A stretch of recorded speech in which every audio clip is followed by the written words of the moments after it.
अभी अभी अभी अभी अभी आ रही है। अभी अभी अभी अभी अभी आ रही है। Yes yes yes yes yes.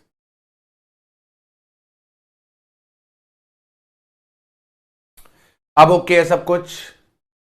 एक बारी फिर से आप सभी लोगों का स्वागत है। Welcome to the class, each and every one of you. Jyoti, Ram Kumar, Vaishnavi, Tanu, Bhavi, Chetan, Anand, Pooja, Rupesh, Bhupali, Ishu, Rupesh, Prerna, Sanju, Arjun, Rahman, good evening सभी प्यारे प्यारे बच्चों को। Good evening, welcome welcome welcome welcome welcome welcome. कैसे हैं आप लोग? कैसे हैं आप लोग? All good?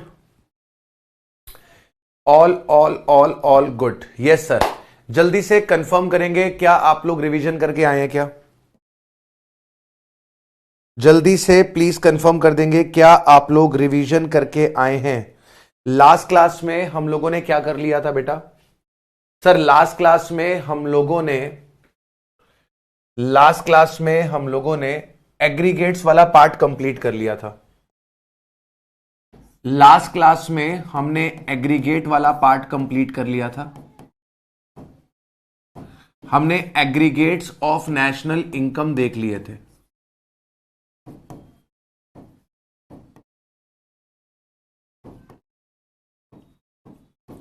ठीक है जी, हमने एग्रीगेट्स ऑफ नेशनल इनकम देख लिए थे। हमने लास्ट क्लास में यह समझ लिया था कि अगर हमको डोमेस्टिक प्रोडक्ट से नेशनल प्रोडक्ट पे जाना है तो हमें NFIA ऐड करना है, और अगर हमें नेशनल प्रोडक्ट से डोमेस्टिक प्रोडक्ट में आना है तो हमें NFIA माइनस करना है।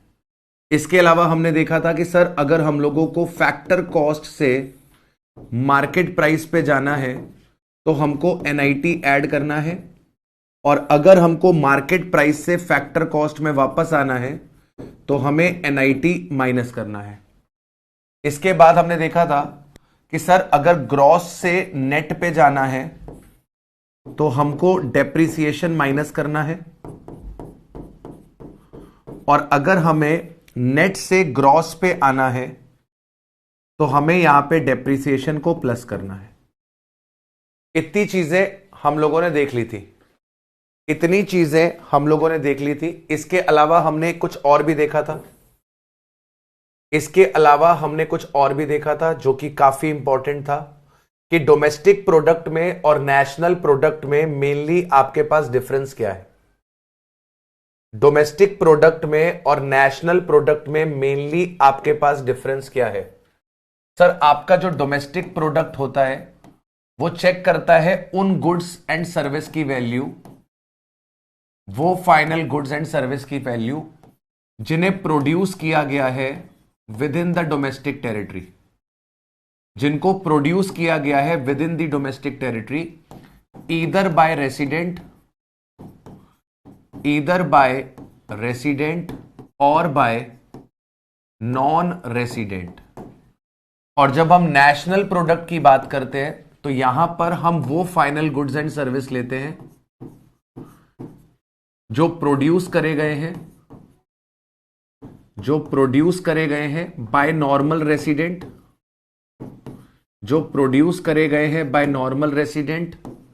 Weather within the domestic territory और आउटसाइड डोमेस्टिक टेरिटरी। इतनी बातें हम लोगों ने कर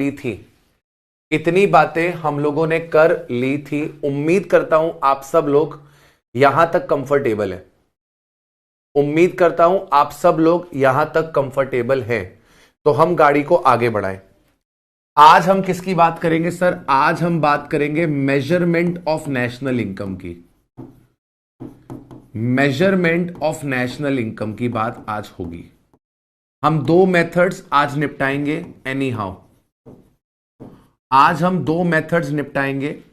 नेशनल इनकम बोले तो व्हाट? नेशनल इनकम बोले तो NNP at FC। National income बोले तो NNP एट FC। आज हम लोग को 2 मेथड्स निपटाने हैं। प्लीज बेटा थोड़ा सा अटेंटिव होके पढ़ना, कोशिश करना कि मैं जो कॉन्सेप्ट बोलूं वो आपको एक बार में समझ आ जाए, है ना। मुझसे रिपीट मत करवाना, अटेंटिव होके बैठना सो दैट हम हमारा टारगेट पूरा कर पाए, है ना। कॉम्प्लिकेटेड लगेगा, वाक्य में ना समझ में आए, आप पूछो मैं बताऊंगा। नहीं रहमान आज एमसीक्यू नहीं है, आज एमसीक्यू नहीं है। आपको ना समझ में आए आप पूछो मैं बताऊंगा, लेकिन कोशिश करना कि इसको अवॉइड करो।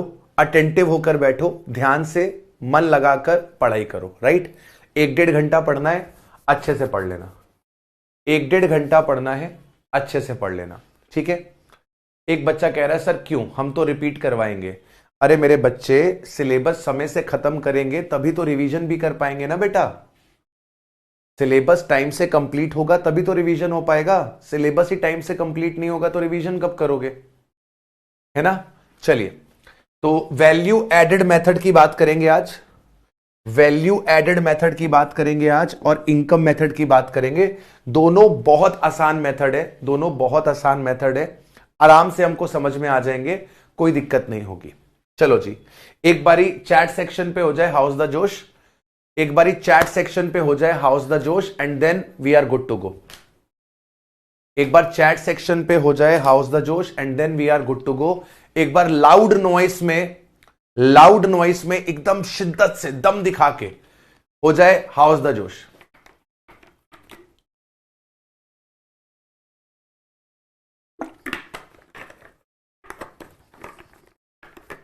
चलिए अब बात करते हैं सर हमारे पास मेजरमेंट ऑफ नेशनल इनकम की। National income is considered as the most comprehensive measure of the performance of the economy. National income आपको क्या बताती है, परफॉर्मेंस बताती है इकोनॉमी की। नेशनल इनकम आपको क्या बताएगी सर, ये आपको परफॉर्मेंस बताएगी इकोनॉमी की, ठीक है जी, सिंपल है सर, वेरी वेरी इजी। ये आपके पास किसकी बात करेगी, ये आपके पास परफॉर्मेंस की बात करेगी। However, its measurement is extremely complicated task. National income निकालना कोई बच्चों का खेल नहीं है, कॉम्प्लिकेटेड है। When the process of production takes place, when the process of production takes place, then the factor incomes are paid to the factor of production for their factor services. तो कह रहा है कि जब प्रोडक्शन का process start होता है, जब प्रोडक्शन का प्रोसेस स्टार्ट होता है तो फैक्टर इनकम्स पे करी जाती है, फैक्टर इनकम्स जो है वो पे करी जाती है, paid two factors of production for their factor services. अब फैक्ट्री है, फैक्ट्री है, उस फैक्ट्री में ये बॉटल्स बनाई जा रही है, उस फैक्ट्री में ये बॉटल्स बनाई जा रही है। जब ये बॉटल्स का प्रोडक्शन स्टार्ट होगा तो क्या उसके प्रोड्यूसर को ये रॉ मटेरियल खरीदना पड़ेगा? हां। रॉ मटेरियल को पेमेंट करनी पड़ेगी? हां। सर अगर हम रॉ मटेरियल खरीदेंगे और रॉ मटेरियल के लिए पेमेंट करेंगे तो जिससे हमने रॉ मटेरियल खरीदा क्या वो पैसा कमाएगा? हां। सर हम लेबर को एंगेज करेंगे, लेबर को वेजेस देंगे, क्या लेबर पैसा कमाएगा? हां। सर हमारी जो फैक्ट्री है उसका रेंट रहेगा? हां। तो रेंटल इनकम से इनकम जनरेट होगी? हां। सर आपका जो प्रोड्यूसर है, जो एंटरप्रेन्योर है, वो सैलरी ड्रॉ करेगा? हां। एंटरप्रेन्योर को इनकम होगी? हां। तो जैसे ही आप प्रोडक्शन एक्टिविटी में जाते हो तो आपके पास फैक्टर इनकम्स का पेमेंट करा जाता है जो उस फैक्टर के ओनर्स होते हैं, राइट। तो जैसे ही प्रोडक्शन प्रोसेस में एंटर हुए, जैसे ही हम प्रोडक्शन प्रोसेस में एंटर हुए, फैक्टर इनकम जनरेट होगी। अब जब ये फैक्टर इनकम जनरेट होगी तो ये इनकम कहां पर खर्च होगी? ये इनकम कहां पर खर्च होगी? सर ये इनकम उन्हीं गुड्स एंड सर्विसेज पे खर्च होगी जो प्रोड्यूस करी गई है। ये आपके पास वहीं पर खर्च होंगी जहां पर इनको प्रोड्यूस किया गया है। समझो मेरी बात को, मैंने ये बोतल बनाई, इस बोतल को कौन खरीदेगा? सर ये बोतल को वो जो रॉ मटेरियल सप्लायर था वो भी खरीदेगा। सर इस बोतल को लेबर भी खरीदेगी, खरीदेगी कि नहीं खरीदेगी? सर इकोनॉमी में जो भी गुड्स एंड सर्विसेज प्रोड्यूस होते हैं वो हम लोग मिलके ही प्रोड्यूस करते हैं और उन गुड्स को हम मिलके ही कंज्यूम भी करते हैं। इन गुड्स को हम मिलके प्रोड्यूस करते हैं और इन गुड्स को हम मिलके कंज्यूम भी करते हैं। मेरी बात समझ में आ रही है क्या? हम इन गुड्स एंड सर्विसेज को मिलके प्रोड्यूस करते हैं और इनका कंजम्पशन भी हम मिलके करते हैं। तो अगर एक फैक्ट्री के अंदर गुड्स एंड सर्विसेज बनाने के लिए रॉ मटेरियल लगेगा, वेजेस लगेंगे, आपका फैक्ट्री का रेंट वगैरह जाएगा, आपके पास एंटरप्रेन्योर का प्रॉफिट जाएगा। ये सब लोग जो पैसा बनाएंगे ये अल्टीमेटली गुड्स एंड सर्विसेज पे ही तो खर्च करेंगे ना। मैं अभी सर्विस जनरेट कर रहा हूं, इस सर्विस से जो भी पैसा बनाऊंगा उस पैसे से खर्चा करूंगा ना। मेरे घर पे जो इलेक्ट्रिसिटी चल रही है मैंने वहां पे खर्चा किया, मेरे घर पे जो इलेक्ट्रिसिटी चल रही है मैंने वहां पे खर्चा किया। मैं जो खाना पीना खाता हूं उस पे पैसा खर्च करता हूं, जो घूमने फिरने जाता हूं वहां पे पैसा खर्च करता हूं, गाड़ी पे पेट्रोल डलवाता हूं उस पे पैसा खर्च करता हूं। तो मैं सर्विस दे के जो पैसा जनरेट करता हूं उस पैसे को अल्टीमेटली खर्च करता हूं उन्हीं गुड्स एंड सर्विसेज पे जो इकोनॉमी में बनाई गई है। इसको क्या बोलते हैं? इसी को बोलते हैं सर्कुलर फ्लो ऑफ इनकम। इसी को क्या बोलते हैं? इसी को बोलते हैं circular flow of income. Does the production give rise to income? Production से क्या बनती है बेटा? प्रोडक्शन से इनकम बनती है। इनकम से क्या होता है सर? इनकम से खर्चे होते हैं, इनकम से खर्चे होते हैं। मैं अभी सर्विसेज प्रोड्यूस कर रहा हूं, इस सर्विसेज को प्रोड्यूस करके मैं इनकम कमाऊंगा और उस इनकम को मैं खर्च करूंगा। अभी मैं सर्विसेज प्रोड्यूस कर रहा हूं, सर्विसेज को प्रोड्यूस करके मैं इनकम कमाऊंगा और उस इनकम को फिर मैं खर्च करूंगा, right? Which in turn generates the income. जैसे ही मैं इनकम खर्च करूंगा वापस से इनकम जनरेट होगी। जैसे ही मैं इनकम को खर्च करूंगा वापस से क्या होगा? आपके पास इनकम जनरेट होगी। प्लीज यहां तक जो मैंने बात बोली क्या वो आपको समझ में आई? मैंने अभी सर्विसेज आपको प्रोवाइड करी है, यहां से मैं इनकम जनरेट करूंगा, जो भी पैसा मैं कमाऊंगा वो मैं खर्च करूंगा। जैसे ही मैं पैसा खर्च करूंगा वो खर्चा किसी ना किसी के लिए क्या बनेगा? वो खर्चा किसी ना किसी के लिए क्या बनेगा सर? वो खर्चा किसी ना किसी के लिए इनकम बनेगा। वो खर्चा किसी ना किसी के लिए क्या बनेगा? इनकम बनेगा। सर अगर मैं कपड़े खरीद रहा हूं, मैंने आपको सर्विस प्रोवाइड करी, वहां से मैंने इनकम जनरेट करी और उस इनकम से मैंने अपने बच्चे की स्कूल की फीस पे करी तो स्कूल ने पैसा कमाया। मैंने कार में पेट्रोल डलवाया, पेट्रोल वाले ने पैसा कमाया। सर मैंने अपने घर पे खाना खरीदा तो वेजिटेबल वाले ने पैसा कमाया। सर मैं घूमने गया, हॉलिडे पे गया तो जिससे मैंने टूर पैकेज खरीदा था उसने पैसा कमाया।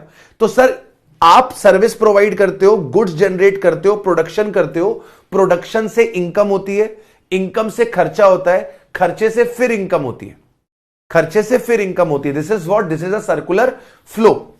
हमारे पास मेनली नेशनल इनकम को मेजर करने के लिए 3 मेथड निकल कर आते हैं।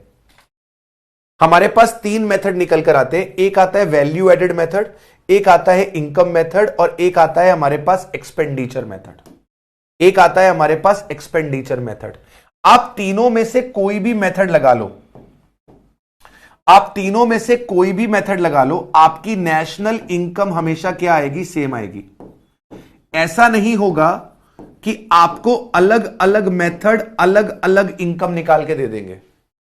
ऐसा नहीं होगा कि आपके अलग अलग मेथड आपको अलग अलग इनकम निकाल कर दे देंगे।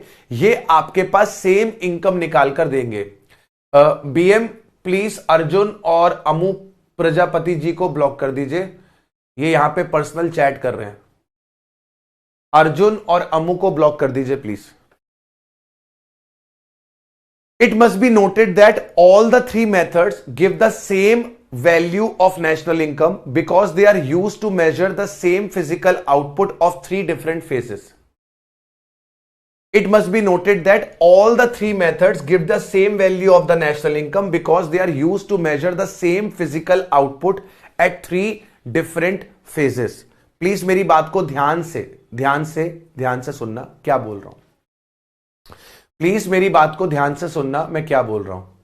ये तीनों मेथड सेम रिजल्ट कैसे देंगे? ये तीनों मेथड सेम रिजल्ट कैसे देंगे? प्लीज जरा ध्यान से देखना। वैल्यू एडेड मेथड किसकी बात करेगा? वैल्यू एडेड मेथड किसकी बात करेगा? ये क्या हो गया? वैल्यू एडेड मेथड किसकी बात करेगा? सर वैल्यू एडेड मेथड जो है वो प्रोडक्शन की बात करेगा।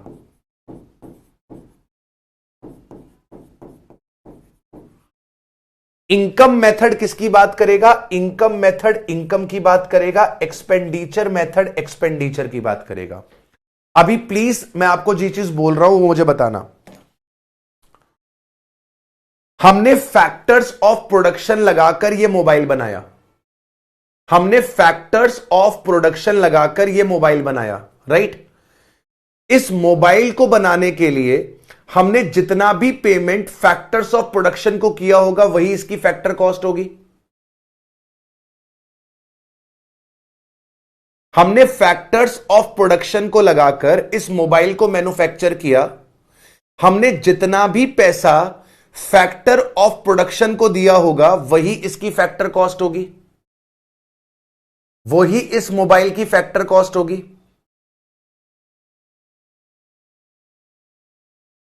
ठीक है। जो इस मोबाइल की फैक्टर कॉस्ट है वो हमने किसको पे करी है?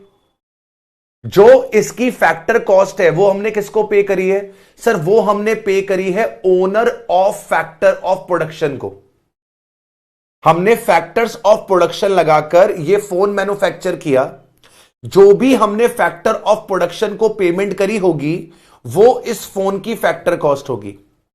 जो हमने पैसा फैक्टर ऑफ प्रोडक्शन को पे किया, जो पैसा हमने फैक्टर ऑफ प्रोडक्शन को पे किया वो फैक्टर ऑफ प्रोडक्शन की इनकम होगी।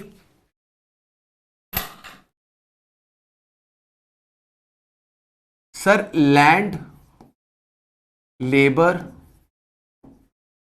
एंटरप्रेन्योर और कैपिटल, हमने ये चारों चीजें लगाकर एक मोबाइल बनाया। ये चारों चीजें लगाकर हमने एक मोबाइल बनाया, ठीक है? ये हमने फैक्टर ऑफ प्रोडक्शन को यूज किया। ये फैक्टर ऑफ प्रोडक्शन को हमने यूज किया, हमने मोबाइल बनाया। और हमने ये मोबाइल बनाने के लिए पेमेंट करी, लेट सपोज कर लेते हैं 70,000 रुपीज की। हमने लैंड की, लेबर की, एंटरप्रेन्योर की, कैपिटल की पेमेंट करी 70,000 रुपए की। तो मैं ये बोल सकता हूं कि मोबाइल की फैक्टर कॉस्ट कितनी है? मैं ये बोल सकता हूं मोबाइल की फैक्टर कॉस्ट कितनी है? सर मोबाइल की फैक्टर कॉस्ट 70,000 रुपीज की है। मोबाइल की फैक्टर कॉस्ट 70,000 रुपीज की है। अच्छा सर, क्या मैं ये बोल सकता हूं फैक्टर ओनर की इनकम कितनी है? फैक्टर ओनर की इनकम कितनी है? फैक्टर ओनर ने कितने रुपए कमाए? 70,000। फैक्टर ओनर की इनकम कितनी है? सर जिसका लैंड था उसने कितना कमाया, लेबर ने कितना कमाया, कैपिटल ने कितना कमाया, एंटरप्रेन्योर ने कितना कमाया? इन चारों ने मिलके 70,000 रुपए कमाया। इन चारों ने मिलके 70,000 रुपए कमाया। एक बात बताओ, अगर इन्होंने 70,000 रुपए कमाया तो ये खर्च भी कितना करेंगे? अगर इन चारों ने मिलके 70,000 रुपए कमाया तो ये खर्च भी कितना करेंगे? जो हम इनकम अर्न करेंगे वो हम खर्च करेंगे। हम जो इनकम अर्न करेंगे वो इनकम हम खर्च करेंगे। तो हमारा खर्चा भी कितना होगा? सर हमारा खर्चा भी 70,000 होगा। तो ये तीनों आपके पास सेम आंसर इसीलिए देंगे। तीनों मेथड से सेम आंसर इसीलिए आएगा क्योंकि ये तीनों मेथड अलग अलग एलिमेंट्स को पकड़ के चलते हैं। एक प्रोडक्शन को पकड़ के चलता है जिसको वैल्यू एडेड मेथड बोलते हैं। एक आपके पास इनकम को पकड़ के चलता है जिसको इनकम मेथड बोलते हैं। एक खर्चों को पकड़ के चलता है जिसको हम एक्सपेंडिचर मेथड बोलते हैं। तो तीनों आपके पास हमेशा क्या देंगे? सेम आंसर देंगे। तीनों आपके पास सेम आंसर देंगे। सबसे पहले हम कौन सा मेथड यूज करने वाले हैं? सबसे पहला मेथड हम लोग वैल्यू एडेड मेथड करने वाले हैं। एग्जाम में यहां से क्वेश्चन आएगा, उसके चांसेस थोड़े कम हैं। आपके पास इनकम मेथड और एक्सपेंडिचर मेथड ये ज्यादा इंपॉर्टेंट है। वैल्यू एडेड मेथड उतना ज्यादा इंपॉर्टेंट नहीं है, लेकिन क्योंकि सिलेबस में है हम पढ़ के चलेंगे हर एक चीज की तरह। ठीक है, चलिए। एक बच्चा कह रहा है सर अगर हमने पैसा सेव कर लिया, अगर हमने पैसा सेव कर लिया तो उसको हम इनकम मेथड में कंसीडर करेंगे। अभी हम इनकम मेथड में वो सेविंग को कंसीडर करके चलेंगे, आप टेंशन मत लो। ठीक है, value added method, value added method, it refers to the addition of value to the raw material. It refers to the addition of value to the raw material. हम raw material में जो value addition करते हैं, मतलब हम intermediate goods में जो value addition करते हैं उसको बोलते हैं value added. Value added refers to addition of the value to the raw material that is intermediate good by a firm by the virtue of its productive activity. It is the contribution of an enterprise to the current flow of goods and service. It is calculated as the difference between the value of output and the value of intermediate consumption. आपके पास value added का formula क्या है? Value of output minus value of intermediate consumption. Value of output refers to market value of all goods and services produced during the period of 1 year. Please जरा value of output को देखो क्या लिखा हुआ है. Value of output refers to market value of all goods and services produced. Market value of all goods and services produced during the period of 1 year. Value of output is equals to sales, जो माल हमने बेचा, plus change in stock, please जरा मेरी बात को ध्यान से सुनो. वैल्यू एडेड कैसे निकलेगा, या वैल्यू एडेड है क्या, पहले तो मुझे यह बताओ. सर वैल्यू एडेड है जो वैल्यू ऐड करी है by the producer to raw material.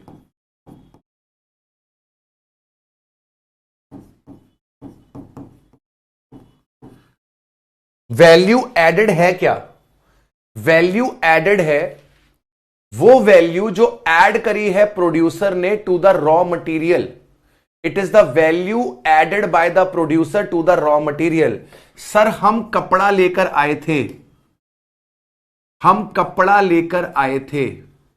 हम थ्रेड लेकर आए थे, हम बटन लेकर आए थे. कपड़ा लाए थे 1000 रुपए का, हम थ्रेड लाए थे 100 रुपए का, हम बटन लाए थे 20 रुपए के. हमने इसके मदद से स्टिचिंग प्रोसेस किया, हमने इसकी मदद से स्टिचिंग प्रोसेस किया और स्टिचिंग प्रोसेस से हमने इससे शर्ट बना दी. स्टिचिंग प्रोसेस से हमने इस पे शर्ट बना दी. प्लीज मेरी बात को ध्यान से सुनना. हमने शर्ट बना दी, शर्ट. स्टिचिंग प्रोसेस में हमारे खर्च हो गए, लेट सपोज कर लो 50 रुपए. स्टिचिंग प्रोसेस में हमारे खर्च हो गए, लेट सपोज कर लो 50 रुपए. तो हमारे शर्ट की कॉस्ट कितने की हो गई? हमारे शर्ट की कॉस्ट कितने की हो गई? सर 1000 रुपए का कपड़ा, 100 रुपए का थ्रेड, 20 रुपए का बटन, 1120 प्लस 50 रुपए का स्टिचिंग का प्रोसेस. सर ये हमारे पास कॉस्ट हो गई 1170. हमारे पास कॉस्ट हो गई 1170. इसमें हमने हमारा प्रॉफिट ऐड कर दिया, इसमें हमने हमारा प्रॉफिट ऐड कर दिया. प्रॉफिट कितना था, मान लेते हैं हमने 230 रुपए का प्रॉफिट कमाया, यानी कि हमने शर्ट को कितने का बना दिया, 1400 रुपए का बना दिया। ये जो 1400 रुपए की वैल्यू है, this is what, this is market value of output.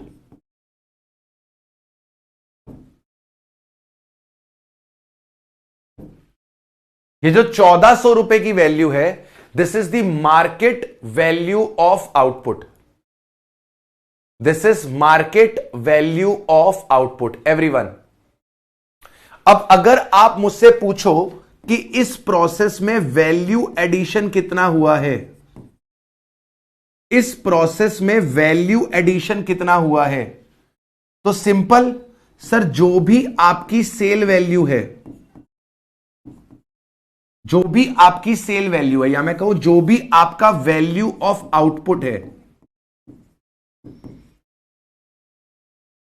जो भी आपका वैल्यू ऑफ आउटपुट है, उसमें से इंटरमीडिएट गुड्स को माइनस कर दो।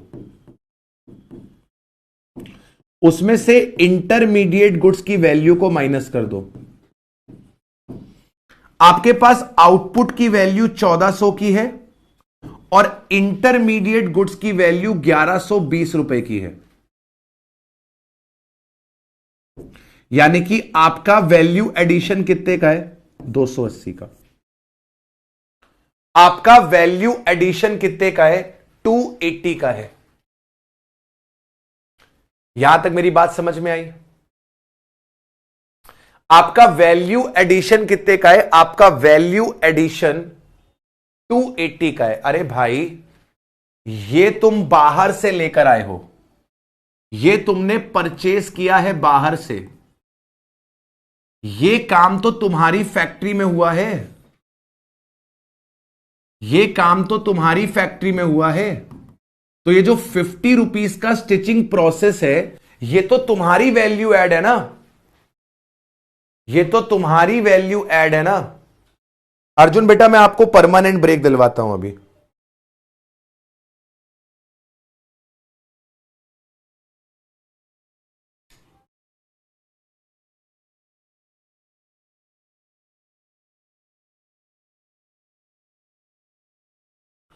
Please block Arjun. मिल गया परमानेंट ब्रेक। चलिए प्लीज कंफर्म करिए, यहां तक मेरी बात ठीक हुई है?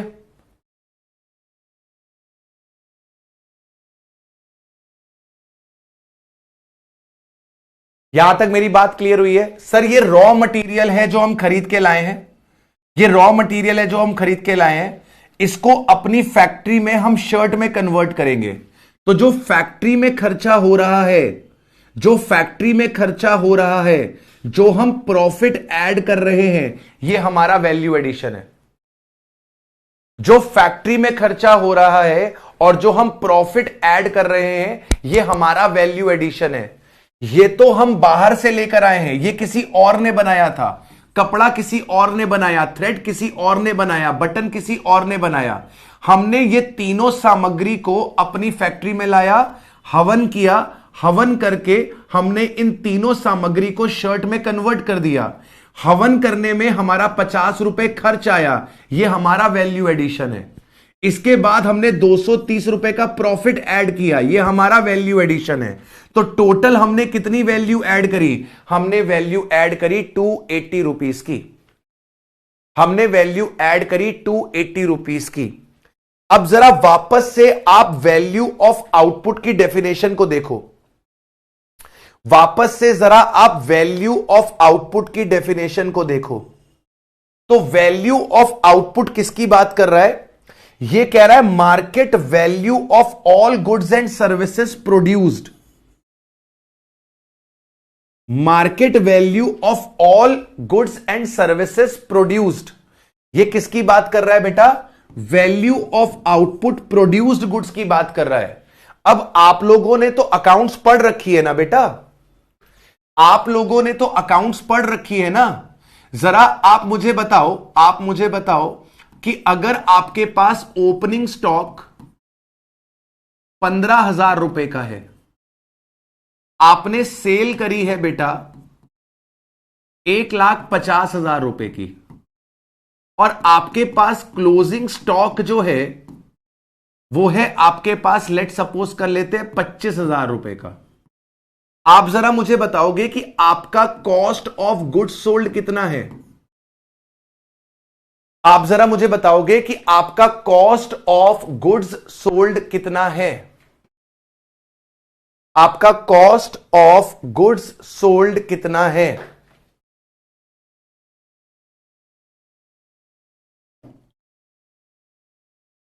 आपका कॉस्ट ऑफ गुड्स सोल्ड कितना है? प्लीज।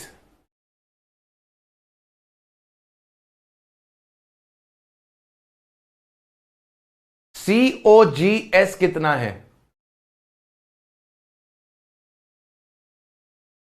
सर आपने क्या किया है? आपने करा है COGS निकालने के लिए, आपने COGS निकालने के लिए क्या किया है?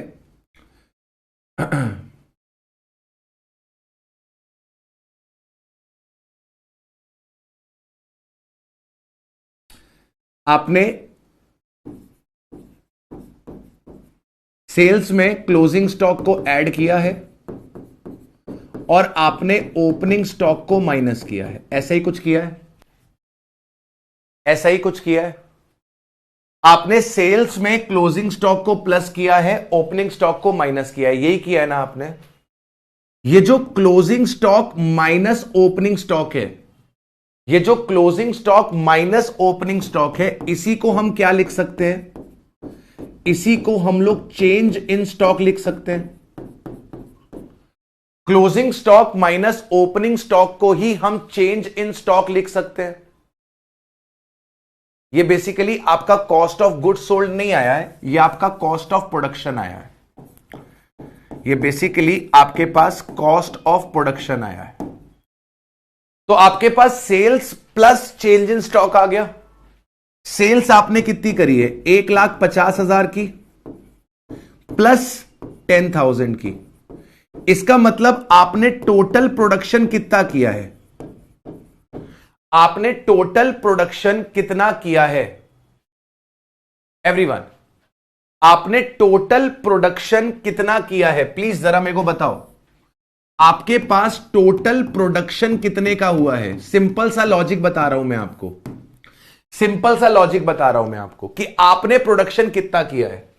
आपने 1,50,000 का माल बेचा है तो बना के ही बेचा होगा ना। आपने अगर 1,50,000 का माल बेचा है तो बना के ही बेचा होगा ना, कि ऐसे ही बेच दिया है? 1,50,000 का माल जो सेल किया है वो बना के ही बेचा होगा। अब जरा आप ध्यान से देखो, जब साल शुरू हुआ था तो आपके पास 15,000 का स्टॉक था, जब साल खत्म हुआ तो आपके पास 25,000 का स्टॉक है। इसका मतलब आपने 10,000 का स्टॉक और बनाया है। जब साल शुरू हुआ था तो आपके पास 15,000 का स्टॉक था, जब साल खत्म हुआ तो आपके पास 25,000 का स्टॉक है, मतलब आपने 10,000 का स्टॉक और बनाया होगा ना। 1.5 लाख का माल बनाकर बेच दिया, 10,000 का माल आपने और बनाया जो अभी आपने बेचा नहीं है। ये आपके पास सेल है, ये आपके पास इंक्रीज इन स्टॉक है। जब आप इन दोनों को प्लस करोगे तो आपके पास 1,60,000 रुपए का क्या आएगा? आपके पास 1,60,000 रुपए का प्रोडक्शन आएगा। आपके पास 1,60,000 रुपए का प्रोडक्शन आएगा। भाई सिंपल सी चीज है, 1.5 लाख रुपए का माल बेचा है, बना के बेचा होगा। स्टॉक के अंदर 10,000 रुपए ज्यादा हो गए। कैसे ज्यादा हो गए? बनाया होगा माल लेकिन बिका नहीं। तो आपके पास जो वैल्यू ऑफ आउटपुट है, आपके पास जो वैल्यू ऑफ आउटपुट है वो किसकी बात करता है? वो प्रोडक्शन की बात करता है। वैल्यू ऑफ आउटपुट किसकी बात करता है? प्रोडक्शन की बात करता है। प्रोडक्शन में क्या आएगा सर? प्रोडक्शन में जो माल बेच दिया वो आएगा, प्लस जो चेंज इन स्टॉक है वो आएगा। प्रोडक्शन में आपके पास दो चीजें आएंगी, एक आपके पास जो माल आपने बेच दिया वो आएगा, एक आपके पास जो माल बेच दिया वो आएगा, और दूसरा आपके पास चेंज इन स्टॉक निकल कर आएगा। प्लीज यहां तक मुझे कंफर्म करिए, वैल्यू ऑफ आउटपुट समझ में आया क्या? वैल्यू ऑफ आउटपुट समझ में आया क्या?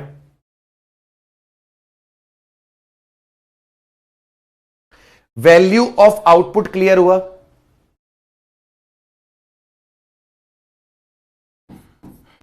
अगर आपको वैल्यू एडेड निकालना है, वैल्यू एडेड कैसे आएगा? वैल्यू एडेड आएगा value of output, value of output minus intermediate goods या intermediate consumption.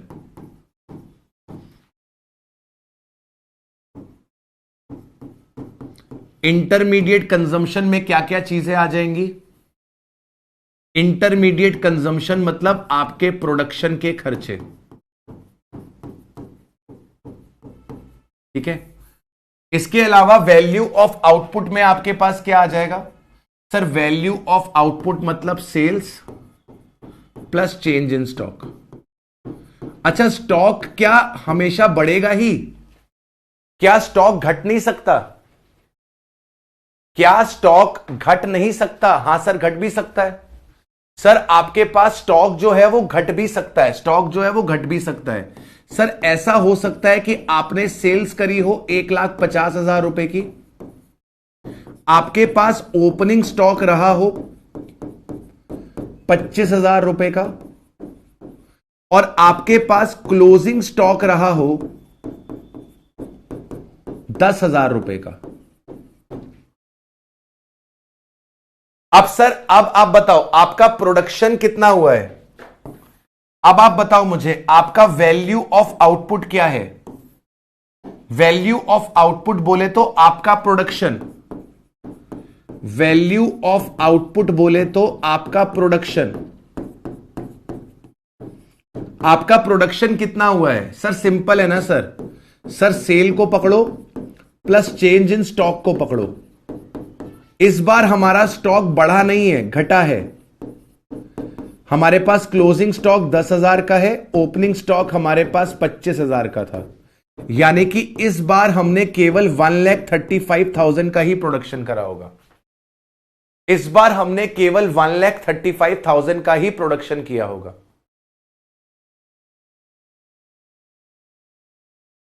Every individual enterprise adds certain value to the product which it purchases from some other firm as a intermediate goods। कह रहा है कि हर एक firm value addition करती है। Apple ने ये फोन बनाया, लेट सपोज कर लेते हैं 70,000 रुपए में। एप्पल ने ये फोन मुझको बेचा अपना प्रॉफिट ऐड करके 90,000 रुपीस में। मैं डिस्ट्रीब्यूटर हूं, मैंने आगे होलसेलर को यह फोन बेचा अपना प्रॉफिट ऐड करके 10,000 रुपए का। 1,00,000 रुपए का फोन होलसेलर के पास पहुंचा, होलसेलर ने अपना प्रॉफिट ऐड किया 15,000 रुपए और रिटेलर को माल बेच दिया 1,15,000 का। तो कह रहा है कि हर एक बंदा इस प्रोसेस में क्या करता है? वैल्यू ऐड करता है। सर मैन्युफैक्चरर से जब गुड्स डिस्ट्रीब्यूटर के पास जाएंगे तो वहां पर भी वैल्यू एडिशन होगी। डिस्ट्रीब्यूटर से जब गुड्स होलसेलर के पास जाएंगे तो वहां पर भी वैल्यू एडिशन होगी। होलसेलर से जब माल रिटेलर के पास जाएगा तो वहां पर भी वैल्यू एडिशन होगी, और रिटेलर के पास से माल जब कस्टमर के पास जाएगा तो वहां पर भी वैल्यू एडिशन होगी। मैन्युफैक्चरर की स्टेज के बाद, मैन्युफैक्चरर की स्टेज के बाद, मैन्युफैक्चरर की स्टेज के बाद, प्लीज मेरी बात ध्यान से सुनो, मैन्युफैक्चरर की स्टेज के बाद जो वैल्यू एडिशन होगा वो जनरली किस चीज का होगा? केवल प्रॉफिट का। मैन्युफैक्चरर ने मोबाइल बना के डिस्ट्रीब्यूटर को दे दिया, अब डिस्ट्रीब्यूटर उसमें केवल अपना प्रॉफिट ही तो ऐड करेगा। होलसेलर ने रिटेलर को दे दिया, वो केवल प्रॉफिट ही तो ऐड करेगा। रिटेलर कस्टमर को देगा, केवल प्रॉफिट ही तो ऐड करेगा। आपके फोन का कोई प्रोसेस थोड़ा ना बदल देगा। मेरी बात समझ में आ रही है क्या? मेरी बात समझ में आ रही है क्या? सर ऐसा हो सकता था कि मान लो कोई यार्न मैन्युफैक्चरर है, यार्न मैन्युफैक्चरर ने क्लोथ मैन्युफैक्चरर को यार्न दे दिया, क्लोथ मैन्युफैक्चरर ने आगे शर्ट मैन्युफैक्चरर को क्लोथ दे दिया, फिर शर्ट मैन्युफैक्चरर ने आगे होलसेलर को माल दे दिया और होलसेलर ने आगे रिटेलर को माल दे दिया। तो यहां पे तो रॉ मटेरियल फिनिश गुड में बदलेगा, यहां पे भी रॉ मटेरियल फिनिश गुड में बदलेगा, लेकिन यहां पर तो फिनिश गुड ही है, यहां पर तो वो फिनिश गुड ही है। अब वो आपके पास कैसे चेंज होगा? अब वो आपके पास कैसे चेंज होगा? प्लीज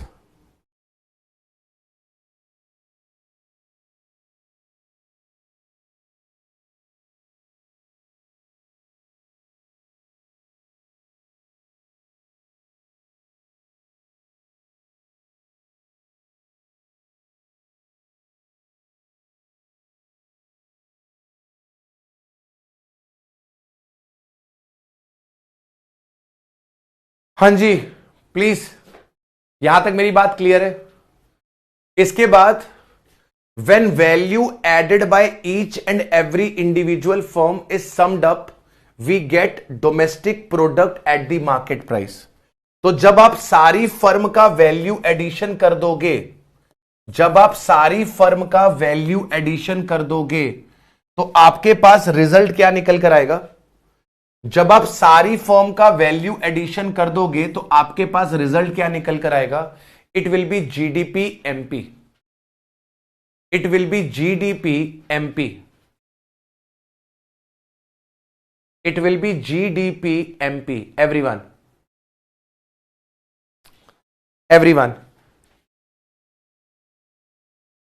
बोल सकते हैं करण, आप वैल्यू ऑफ आउटपुट को प्रोडक्शन बोल सकते हैं।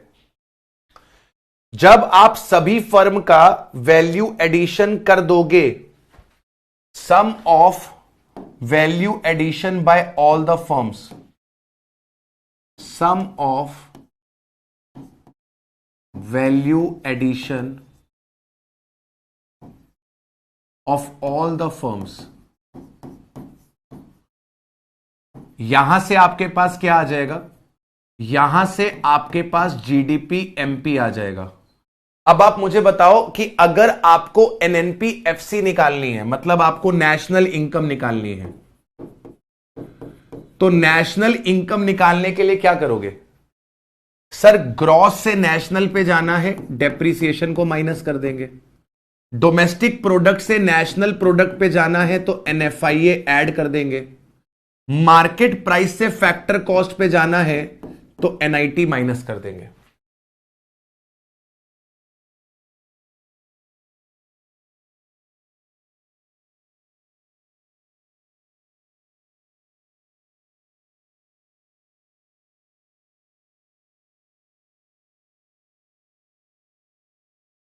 शोएब कह रहे सर आपने इंटरमीडिएट कंजम्पशन तो बताया ही नहीं। अरे मेरे भाई, इंटरमीडिएट कंजम्पशन पे तो ऑलरेडी बात कर चुके हैं ना पहली क्लास में। फर्स्ट क्लास में नहीं बात करी थी कि इंटरमीडिएट गुड्स क्या होते हैं? वो गुड्स जो फर्दर प्रोडक्शन में इस्तेमाल में लिए जाते हैं वो इंटरमीडिएट होते हैं। वैल्यू एडिशन मेथड से जब आप सब फर्म का वैल्यू एडिशन कर दोगे तो आपके पास जीडीपी एमपी आ जाएगा। जीडीपी एमपी से एनएनपी एफसी पे जाना है, ये स्टेप्स आप फॉलो करेंगे, रिजल्ट आ जाएगा। ठीक है, चलिए। नॉर्मली हमारे पास कितने तरीके के सेक्टर होते हैं, यह बात आपको ऑलरेडी पता है कि सर हमारे पास एक प्राइमरी सेक्टर होता है, सर हमारे पास एक प्राइमरी सेक्टर होता है, हमारे पास एक सेकेंडरी सेक्टर होता है और हमारे पास एक टर्शरी सेक्टर होता है। प्राइमरी सेक्टर में क्या आ जाता है सर? जितनी भी नेचुरल रिसोर्सेस वाली चीज होती है ना, वो आपके पास प्राइमरी सेक्टर पे आ जाता है। जैसे एग्रीकल्चर करना, मतलब फार्मिंग करना, माइनिंग करना, फिशिंग करना, एनिमल हस्बेंड्री करना, है ना, जितने भी पोल्ट्री फार्म्स वगैरह चलते हैं, फॉरेस्ट्री करना, ये सारे के सारे प्राइमरी सेक्टर में आ जाएंगे। प्राइमरी सेक्टर क्या करता है? रॉ मटेरियल देता है सेकेंडरी सेक्टर को। सेकेंडरी सेक्टर में क्या होता है सर? सेकेंडरी सेक्टर के अंदर मैन्युफैक्चरिंग एक्टिविटी होती है। सेकेंडरी सेक्टर क्या करता है? प्राइमरी सेक्टर के रॉ मटेरियल को फाइनल प्रोडक्ट में चेंज करता है, फिनिश गुड्स में चेंज करता है। ये कन्वर्ट करता है रॉ मटेरियल को इनटू दी फिनिश गुड्स। ये रॉ मटेरियल को कन्वर्ट करता है इनटू दी फिनिश गुड्स। जैसे शुगर केन प्राइमरी सेक्टर का प्रोडक्ट है, इसको शुगर में कन्वर्ट किया जाता है, राइट सर। पावर जनरेशन होती है, कोयले से पावर जनरेशन होती है, पानी से भी पावर जनरेशन होती है, राइट। पावर जनरेशन का काम हो रहा है। ये सारी चीजें आपके पास सेकेंडरी है, क्योंकि ये किस पे डिपेंड करती हैं? ये प्राइमरी पे डिपेंड करती हैं। ये सारी चीजें किस पे डिपेंड करती हैं? प्राइमरी में डिपेंड करती है।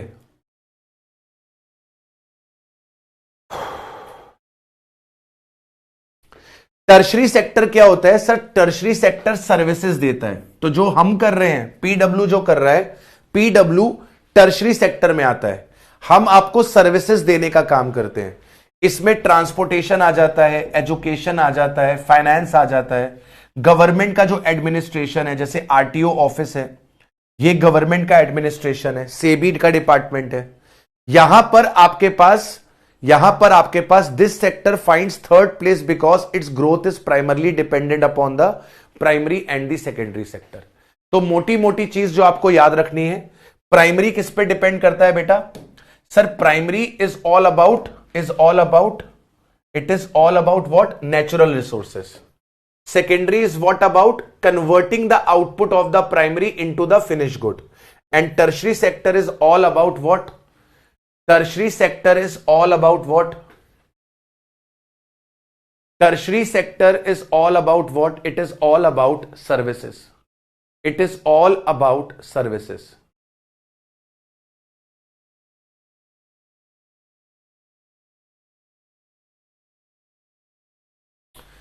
प्लीज यहां तक कंफर्म करिए। शोएब कह रहा है सर कि आपने फॉर्मूले में इंटरमीडिएट गुड्स क्यों लिखा है? अरे चाचा जी, वैल्यू एडेड कैसे निकलेगी?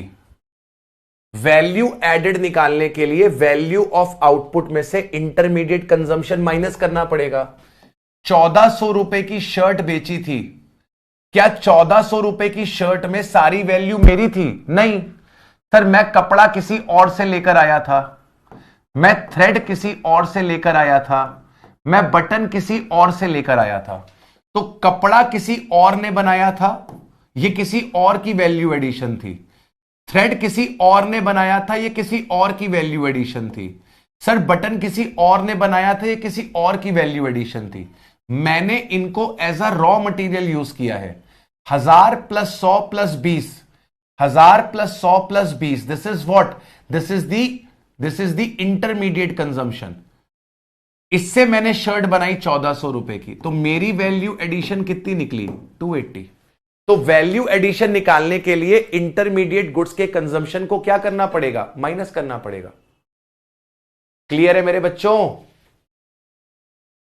मुझे लगा था कि हम इनकम मेथड कर लेंगे आज, पर तुम लोग कहां मानते हो। वैल्यू एडेड मेथड को प्रोडक्ट मेथड भी बोला जाता है, इन्वेंट्री मेथड भी बोला जाता है, नेट आउटपुट मेथड भी बोला जाता है, इंडस्ट्रियल ओरिजिन मेथड भी बोला जाता है, कॉमोडिटी सर्विस मेथड भी बोला जाता है। इनके और भी नाम हैं, इनको आप रीड कर सकते हैं। आगे बढ़ते हैं सर। अगर आपको नेशनल इनकम कंप्यूट करनी है तो आपने प्राइमरी सेक्टर का ग्रॉस वैल्यू एडेड निकाल लिया, आपने सेकेंडरी सेक्टर का ग्रॉस वैल्यू एडेड निकाल लिया, और आपने टर्शरी सेक्टर का ग्रॉस वैल्यू एडेड निकाल लिया। ये ग्रॉस वैल्यू एडेड कैसे निकल रहा है? Value of output minus intermediate consumption. Same चीज यहां पे कॉपी, सेम चीज यहां पे कॉपी। आपने तीनों सेक्टर का वैल्यू एडिशन निकाल दिया, तीनों सेक्टर का वैल्यू एडिशन प्लस कर दिया, आपके पास जीडीपी एमपी आ गया। जीडीपी एमपी में आपने डेप्रिसिएशन माइनस किया, एनडीपी एमपी आ गया। इसमें आपने एनआईटी माइनस किया, एनडीपी एफसी हो गया। इसमें एनएफआईए ऐड किया, एनएनपी एफसी हो गया। नेशनल इनकम निकाली गई है एनएनपी एफसी।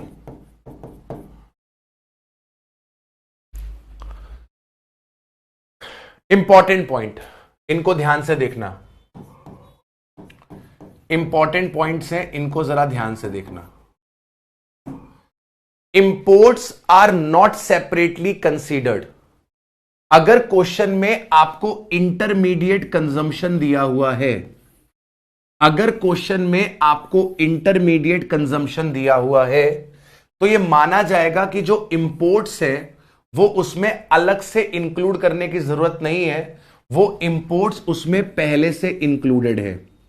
लेकिन अगर क्वेश्चन में आपको डोमेस्टिक परचेजेस दिया हुआ है, तो इस केस में आपको इंपोर्ट्स को इंक्लूड करना पड़ेगा। आपके पास अगर क्वेश्चन में इंटरमीडिएट कंजम्पशन दिया हुआ है, अगर आपके पास क्वेश्चन में इंटरमीडिएट कंजम्पशन दिया हुआ है, तो इसके अंदर आपकी डोमेस्टिक परचेज भी इंक्लूडेड है और इसके अंदर आपकी इंपोर्ट भी इंक्लूडेड है। लेकिन अगर क्वेश्चन में आपके पास केवल डोमेस्टिक परचेज दिया हुआ है, आपके पास डोमेस्टिक परचेज दिया हुआ है, मतलब इंडिया से कितना माल खरीदा है वो दिया हुआ है, और आपको इंपोर्ट्स अलग से दिए हुए हैं, तो आपको इन दोनों को सम करना है। सम करने के बाद आपके पास क्या निकलेगा? Intermediate consumption. ये बात समझ में आई? ये बात समझ में आई? अगर क्वेश्चन में इंटरमीडिएट कंजम्पशन दिया हुआ है, तो मतलब उसमें इंपोर्ट ऑलरेडी इंक्लूडेड है, आपको अलग से इंक्लूड करने की जरूरत नहीं है। लेकिन अगर क्वेश्चन में डोमेस्टिक परचेज और इंपोर्ट्स अलग अलग दे रखी है, तो आप इन दोनों को प्लस करेंगे, प्लस करके आप इंटरमीडिएट कंजम्पशन निकालेंगे। सेम यही चीज आपको सेल्स के साथ करनी है।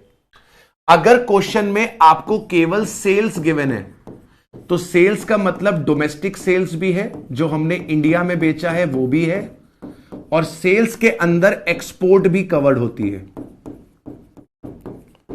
लेकिन अगर क्वेश्चन में आपके पास डोमेस्टिक सेल्स अलग से दे रखी है और क्वेश्चन में आपके पास एक्सपोर्ट सेल्स अलग से दे रखी है, तो बेटा आप इन दोनों को प्लस करोगे, प्लस करने के बाद आपके पास सेल की फिगर आएगी। यही पॉइंट आगे लिखा है। Exports are not separately included like imports, exports are also not separately included in the sales. अगर आपके पास डोमेस्टिक सेल्स गिवन है स्पेसिफिकली, तो उस केस में आप एक्सपोर्ट को ऐड करके चलोगे। सर क्वेश्चन में लिखा रहेगा कि क्या निकालना है, बिल्कुल लिखा रहेगा, बिल्कुल लिखा रहेगा। सपना थोड़ा ना आएगा कि हमें क्या निकालना है।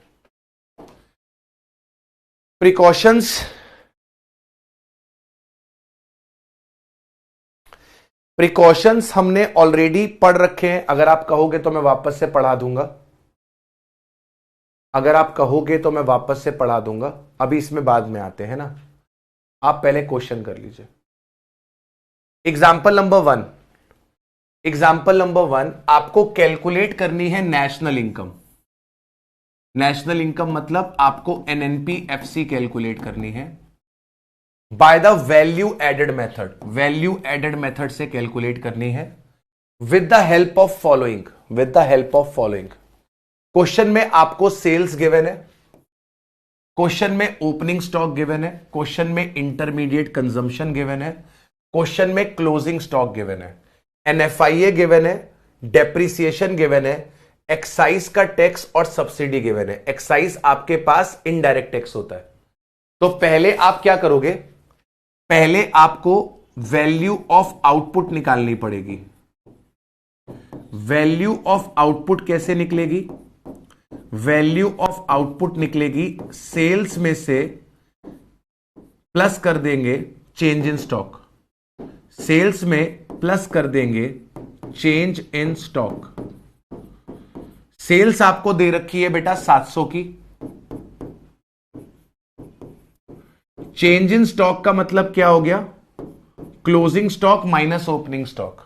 क्लोजिंग स्टॉक आपको 400 का दे रखा है, ओपनिंग स्टॉक आपको 500 का दे रखा है, यानी कि वैल्यू ऑफ आउटपुट आपके पास 600 का आ जाएगा।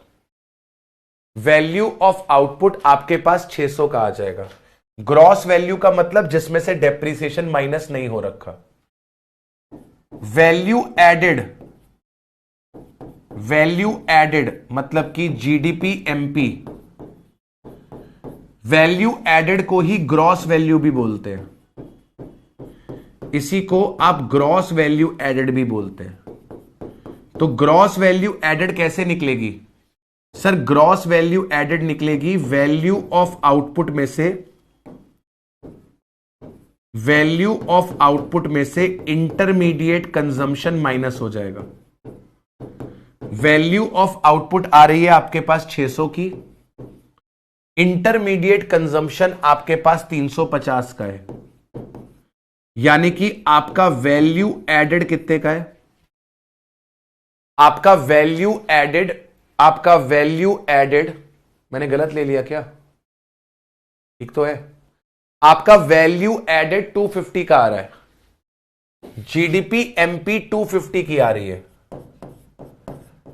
जीडीपी एमपी 250 की आ रही है। हमें क्या निकालना है सर? हमें एनएनपीएफसी निकालना है, हमें एनएनपीएफसी निकालना है। ग्रॉस से नेट पे आना है, डेप माइनस करो। डेप कितना दिया हुआ है? डेप आपको दिया हुआ है 150 का। इसके बाद आपको डोमेस्टिक प्रोडक्ट से नेशनल प्रोडक्ट पे आना है, एनएफआईए ऐड करो। एनएफआईए कितना दिया हुआ है आपको? 30 का। इसके बाद आपको मार्केट प्राइस से फैक्टर कॉस्ट पे आना है, एनआईटी माइनस करो। एनआईटी कैसे आएगा? Indirect tax minus subsidy, 110 minus 50, 110 minus 50, 60 minus कर दो। तो 250 में से 150 गया, 100 बचेगा, 100 में 30 ऐड हुआ 130, 130 में से 60 जाएगा, आपकी एनएनपीएफसी 70 की आएगी, आपकी एनएनपीएफसी 70 की आएगी।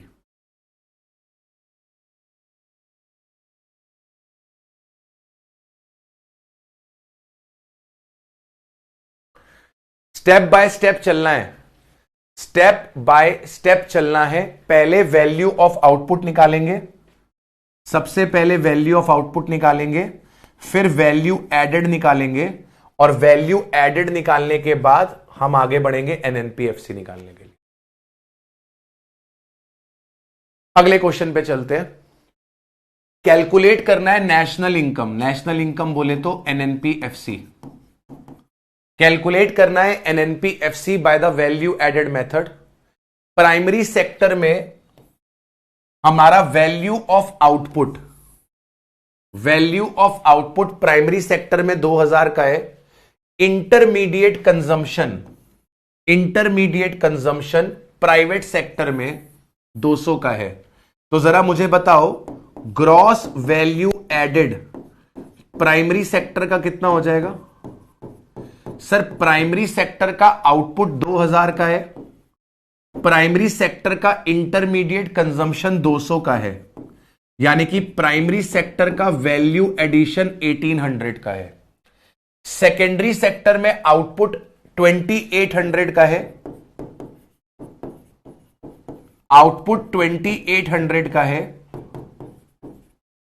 और आपके पास कंजम्पशन 800 का है, कंजम्पशन 800 का है, यानी कि वैल्यू ऐड हुई है 2000। इसके बाद आपके पास टर्शरी सेक्टर में आउटपुट, टर्शरी सेक्टर में आउटपुट 16 का है, टर्शरी सेक्टर में आउटपुट 1600 का है, और इंटरमीडिएट कंजम्पशन 600 का है। तो तीनों सेक्टर की ग्रॉस वैल्यू एडेड आ चुकी है। तीनों सेक्टर की ग्रॉस वैल्यू एडेड को प्लस कर दो, जीडीपी एमपी आ जाएगी, ये आ जाएगी 4800 की, ये आ जाएगी 4800 की। अब आपको क्या करना है? जीडीपी एमपी आ चुकी है, जीडीपी एमपी आपको पता है, आपको निकालनी है एनएनपीएफसी। कैसे निकलेगी? सर डेप को माइनस करो। डेप कितना दिया हुआ है? 470। डेप दिया हुआ है 470, डेप को माइनस करो। इसके बाद आपको क्या दे रखा है सर? इसके बाद आपको NFIA दे रखा है, और जरा देखो NFIA -30 दे रखा है। आपको NFIA प्लस करना है, और आपके पास ये फिगर आ रही है -30। माइनस का 30 अगर प्लस करोगे तो रिजल्ट तो माइनस में ही आएगा ना। माइनस का फिगर अगर प्लस करोगे तो रिजल्ट तो माइनस में ही आएगा ना। तो आपके पास NIT कितना दे रखा है? 300 का। NIT भी माइनस करना होता है, क्योंकि मार्केट प्राइस से फैक्टर कॉस्ट पे जाना है। 300 रुपए आपको ये माइनस करना है। तो आपके पास 470 भी माइनस हो रहा है, लगभग 800 माइनस हो गया सीधे सीधे। 4000 रुपए की आपके पास NNPFC आएगी।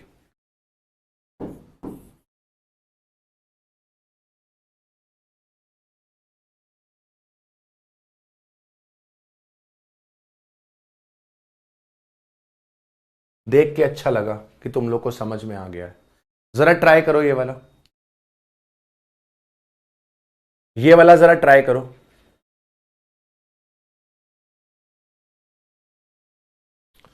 एग्जाम्पल नंबर 3 जरा ट्राई करो। लेट्स सी किसका आंसर आता है।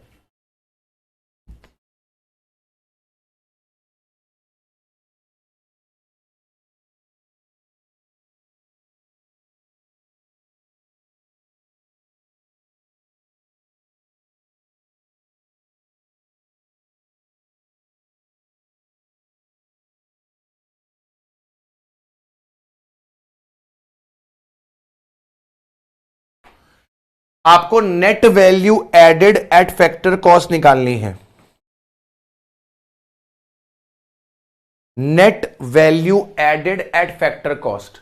Net value added at factor cost का मतलब है NDPFC। Net value added at factor cost निकालनी है, मतलब NDPFC निकालना है आपको। अब क्वेश्चन में आपको परचेज ऑफ मटेरियल भी दे रखा है, और आपको इंटरमीडिएट कंजम्पशन भी दे रखा है। सोच के बताना, क्या मुझे परचेज ऑफ मटेरियल अलग से कंसीडर करना है? नहीं। जब मेरे को इंटरमीडिएट कंजम्पशन दे रखा है, तो इंटरमीडिएट कंजम्पशन में ये वाला 85 ऑलरेडी इंक्लूडेड होगा। इंटरमीडिएट कंजम्पशन का मतलब क्या हुआ कि जो मटेरियल खरीदा है, जो सर्विसेज खरीदी है, वो ऑलरेडी इंटरमीडिएट कंजम्पशन में है। ये जो आपका इंटरमीडिएट कंजम्पशन है, इसके अंदर क्या आता है? Goods and services purchased. तो जब गुड्स एंड सर्विसेज परचेज्ड आता है, तो अलग से आपको लेने की जरूरत नहीं है। तो सबसे पहले आपको क्या निकालना पड़ेगा सर? आपको सबसे पहले वैल्यू ऑफ आउटपुट निकालना पड़ेगा।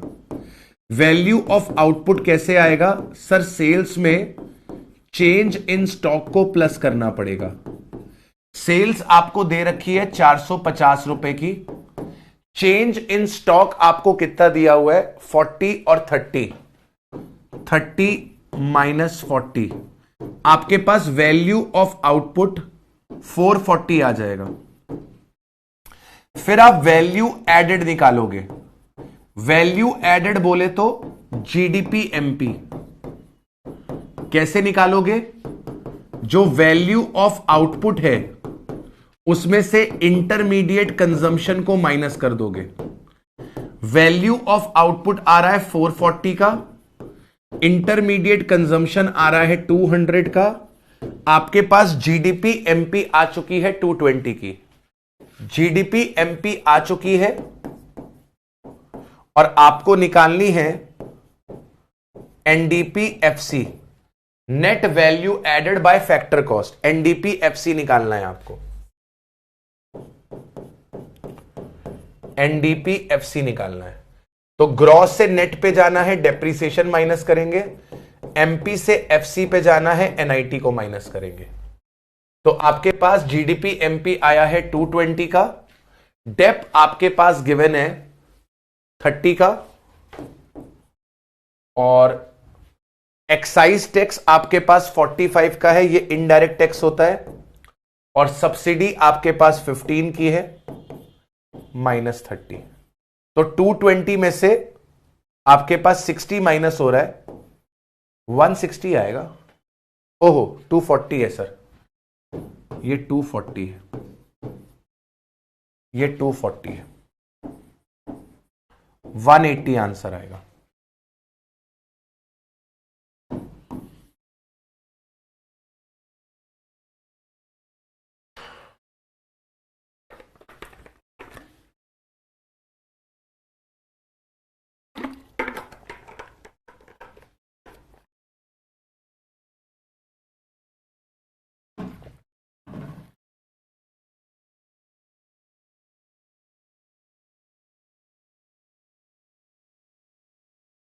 चलिए, जब आप वैल्यू एडेड मेथड से नेशनल इनकम निकालोगे, जब आप वैल्यू एडेड मेथड से नेशनल इनकम निकालोगे तो आपको कुछ प्रिकॉशंस लेने पड़ेंगे।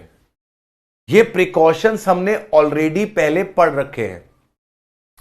सोच के बताओ, क्या आपके पास नेशनल इनकम में इंटरमीडिएट गुड्स आते हैं कि फाइनल गुड्स आते हैं? नेशनल इनकम कैलकुलेट करने के लिए क्या इंटरमीडिएट गुड्स को इंक्लूड करते हैं? नहीं, एक्सक्लूड करते हैं।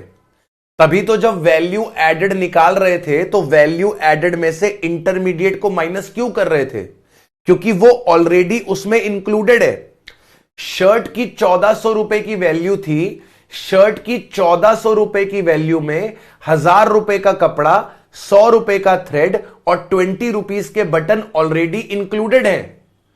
जो शर्ट बन के तैयार हुई थी उसमें 1000 रुपए का कपड़ा, 100 रुपए का थ्रेड, 20 रुपए का बटन पहले से इंक्लूडेड है। दोबारा थोड़े ना ऐड कर दोगे, तो इंटरमीडिएट गुड्स को हटाया जाता है।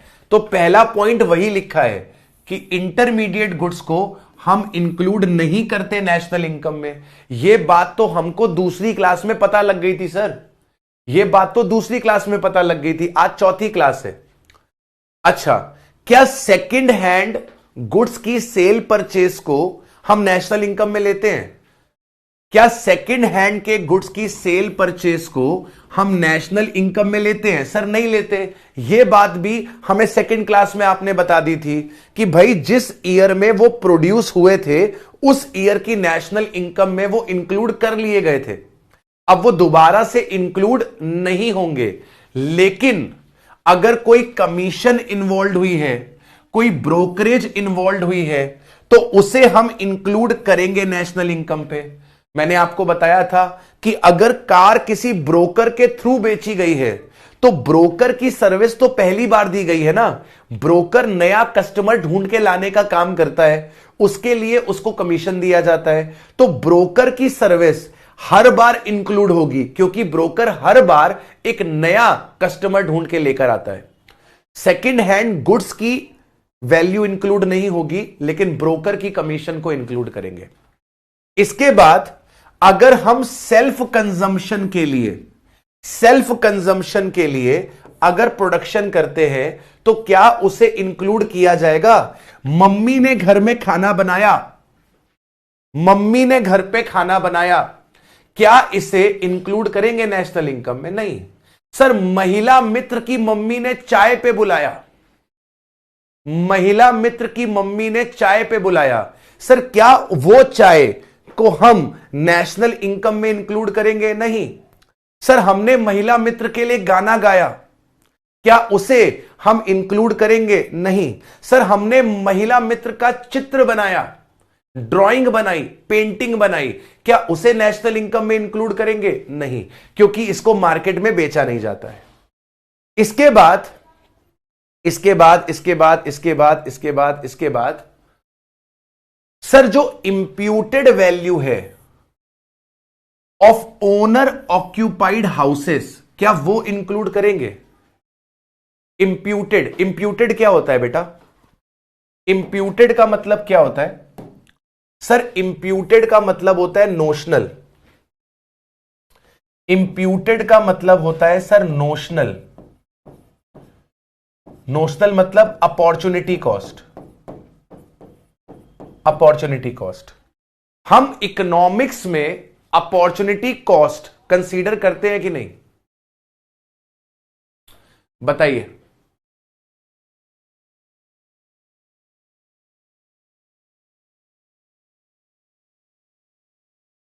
बताइए, क्या हम इकोनॉमिक्स के अंदर शोएब बेटा एक मिनट, अभी देख रहे हैं, शोएब बेटा सबर, अभी मैं क्या बोल रहा हूं आपसे, मैं आपसे बोल रहा हूं कि क्या हम इकोनॉमिक्स के अंदर नोशनल कॉस्ट को कंसीडर करते हैं? बिल्कुल करते हैं सर। जब हम इकोनॉमिक कॉस्ट निकालते हैं तो इकोनॉमिक कॉस्ट के अंदर अकाउंटिंग कॉस्ट भी आती है, इंप्लाइड कॉस्ट भी आती है। अगर हमारी अपनी फैक्ट्री है और हम उसी फैक्ट्री में प्रोडक्शन एक्टिविटी कर रहे हैं तो उस फैक्ट्री का जो इंप्लाइड रेंट है, जो उस फैक्ट्री का नोशनल रेंट है, वो हमारी कॉस्ट का पार्ट बनता है। सेम वैसे ही आपके पास जो इंप्यूटेड वैल्यू है ऑफ ओनर ऑक्यूपाइड हाउस, उसे हम नेशनल इनकम में क्या करके चलेंगे सर? उसे हम नेशनल इनकम में इंक्लूड करके चलेंगे, उसे हम नेशनल इनकम में इंक्लूड करके चलेंगे। शोएब भाई कह रहा है कि सर वहां पर देखो कि आपके पास गुड्स को इंक्लूड करा गया है, तो बिल्कुल करा गया है। मैंने यहां पे किसकी बात करी है? मैंने प्रोडक्शन ऑफ सर्विस की बात करी है। मैंने यहां पे प्रोडक्शन ऑफ किसकी बात करी है? सर्विसेज की बात करी है। Production of services for self consumption, domestic services like services of housewife, kitchen gardening are not included in the national income since it is difficult to measure their market value. These services are produced and consumed at home and never enter the marketplace and are termed as non-market transaction. It must be noted that paid service like service of maids, private tutors, इनको हम national income में लेंगे। अब मेरी एक बात सुनो, मान लो मेरा शर्ट का धंधा है, मेरा शर्ट का धंधा है, ठीक है, मैं शर्ट मैन्युफैक्चरर हूं, तो क्या मैं कभी मार्केट से शर्ट खरीदूंगा? अगर मैं शर्ट का मैन्युफैक्चरर हूं तो क्या अगर मुझे शर्ट की जरूरत पड़ेगी तो क्या वो शर्ट मैं कभी मार्केट से खरीदूंगा? नहीं, मैं अपनी फैक्ट्री में जाऊंगा, मैं वहां से शर्ट ले आऊंगा। मेरे पापा को शर्ट चाहिए रहेगी तो क्या मैं उनको बाहर से खरीदने दूंगा? नहीं, मैं अपनी फैक्ट्री से दूंगा ना। मेरे भाई को खरीदनी है तो क्या मैं मार्केट से जाने दूंगा? नहीं जाने दूंगा। भाई अपनी फैक्ट्री है ना, घर की फैक्ट्री है, हम वहां पे शर्ट बना रहे हैं और हम उस शर्ट को खुद पहन रहे हैं, हम उस शर्ट को खुद पहन रहे हैं। अब बताओ क्या ये जो शर्ट है जो हमने मैन्युफैक्चर करी और हमने उसको कंज्यूम कर लिया, क्या ये नेशनल इनकम में आएगी? द आंसर इज यस, ये नेशनल इनकम में आएगी। क्यों?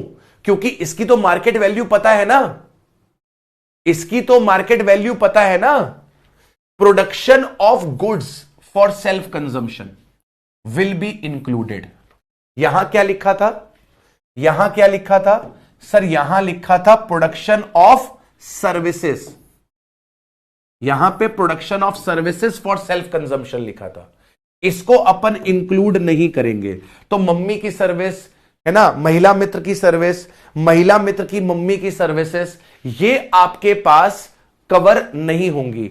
लेकिन यहां पर क्या लिखा हुआ है सर? यहां पर लिखा हुआ है production of goods, production of goods for self consumption will be included as they contribute to the current output. Their value is to be estimated or imputed as they are not sold in the market. ठीक है everyone? इसके बाद change in stock, ये हमने point पढ़ लिया, ये हमने पॉइंट पढ़ लिया कि चेंज इन स्टॉक को अपन क्या करते हैं? चेंज इन स्टॉक को अपन इंक्लूड करके चलते हैं।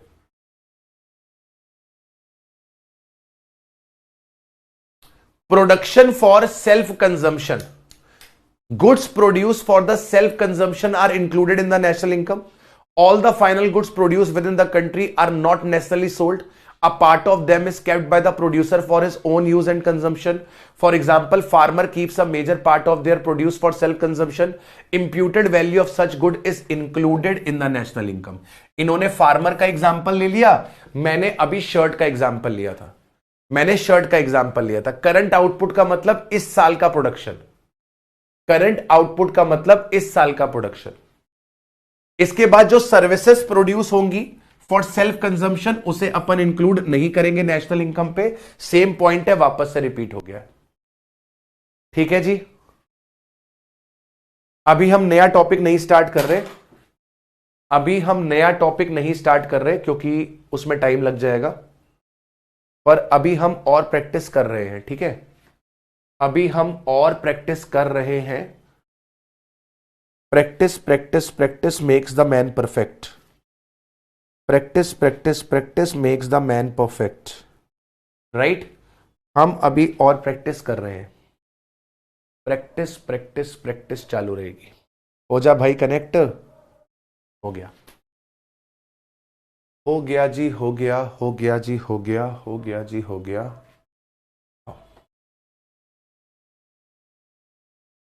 आओ जी आओ, दिख रहा है तुम लोग को?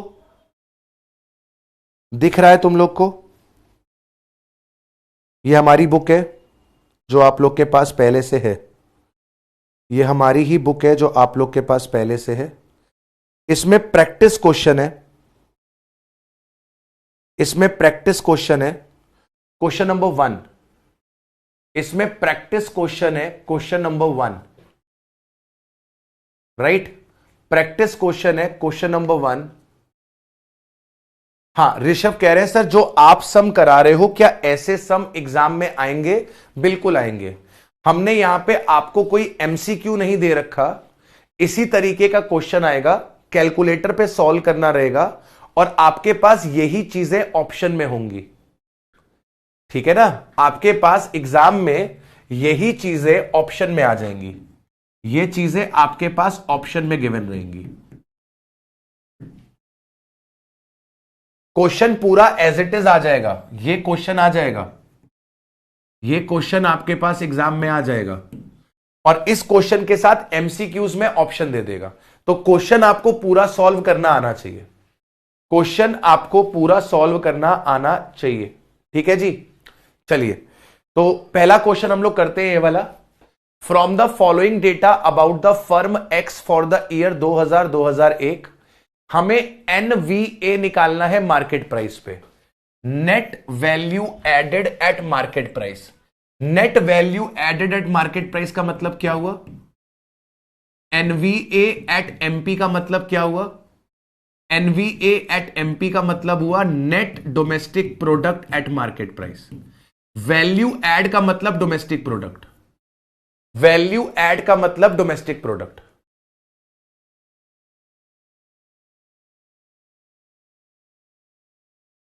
एनवीए वैल्यू एडेड का मतलब, वैल्यू एडेड का मतलब आपके पास NDP at MP. Value added का मतलब होता है डोमेस्टिक प्रोडक्ट। क्वेश्चन क्या कह रहा है? आपको सेल्स दे रखी है, आपको क्लोजिंग स्टॉक ओपनिंग स्टॉक दे रखा है, आपको इनडायरेक्ट टैक्स दे रखा है, आपको डेप्रिसिएशन दे रखा है, इंटरमीडिएट कंजम्पशन दे रखा है, परचेस ऑफ रॉ मटेरियल दे रखा है, आपको रेंट दे रखा है। जल्दी से आप मुझे बताओ कि आपका वैल्यू ऑफ आउटपुट कितना आ रहा है? इस क्वेश्चन में आपका वैल्यू ऑफ आउटपुट कितना निकल कर आ रहा है?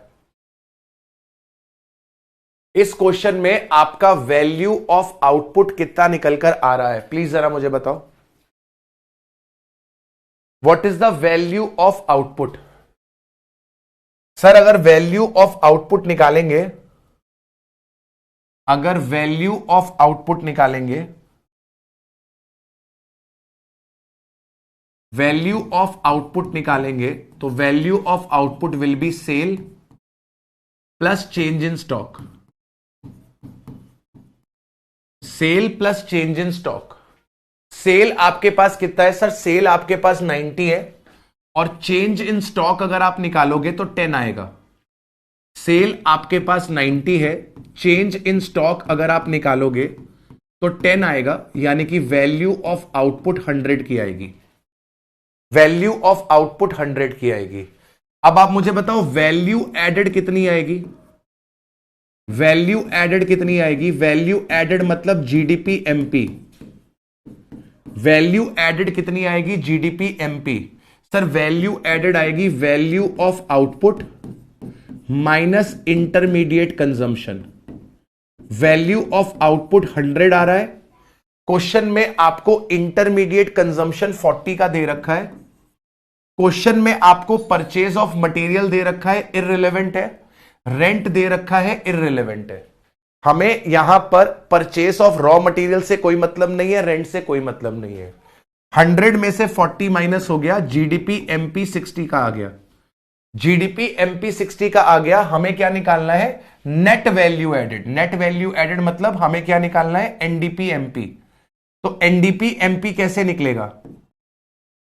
एनडीपी एमपी कैसे निकलेगा सर? जीडीपी एमपी में से डेप्रिसिएशन को माइनस कर दीजिए। 60 का जीडीपी एमपी है और डेप्रिसिएशन इस क्वेश्चन में 20 है, आपके पास 40 आ जाएगा आंसर। 40 was the answer.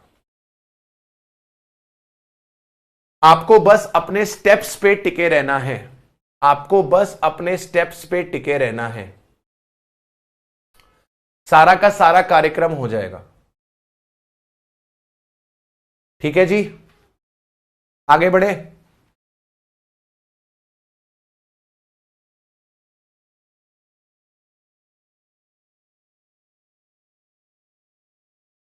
आगे बढ़े। इररिलेवेंट ऑप्शन भी होंगे क्या? हाँ होंगे, इररिलेवेंट ऑप्शन भी होंगे।